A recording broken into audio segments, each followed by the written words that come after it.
वो 24 घंटे पढ़ता है। तुम 24 घंटे खेलते हो। वो 24 घंटे बोलती है। मैं 24 घंटे लिखता हूँ। इन जुमलों को गौर से देखो। ऐसे जुमले हम अपने डे टू डे लाइफ यानी रोज़मर्रा ज़िंदगी में ज़रूर बोलते या सुनते हैं।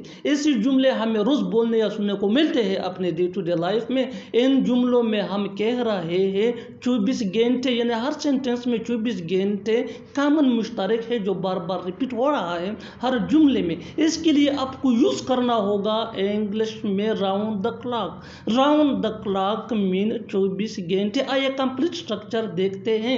Let me explain. Sentence plus round the clock. Sentence ये सिचुएशन के हिसाब से होगा और राउंड द क्लॉक ये फार्मूला स्ट्रक्चर है दैट मीन 24 घंटे। यही वो फार्मूला स्ट्रक्चर है जिसकी मदद से आप भी ऐसे जुमले सीख सकते हैं। आगे डिटेल से समझाता हूँ मिसालों से। Here are some example for better understanding. वो 24 घंटे पढ़ता है। He studies round the clock. He studies round the clock. तुम 24 घंटे खेलते हो। You play round the clock. You play ये सेंटेंस है और राउंड द क्लॉक ये फार्मूला स्ट्रक्चर है दैट मीन 24 घंटे। वो 24 घंटे बोलती है।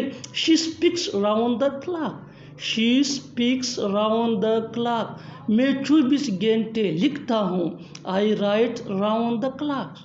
आई राइट राउंड द क्लॉक। और आखिर में ये सेंटेंस आपके लिए कमेंट सेशन में इसका जवाब ज़रूर देना। वो 24 घंटे सोता है। वो 24 घंटे सोता है। Subscribe to English PS for more advance English sentence structure. Thanks man.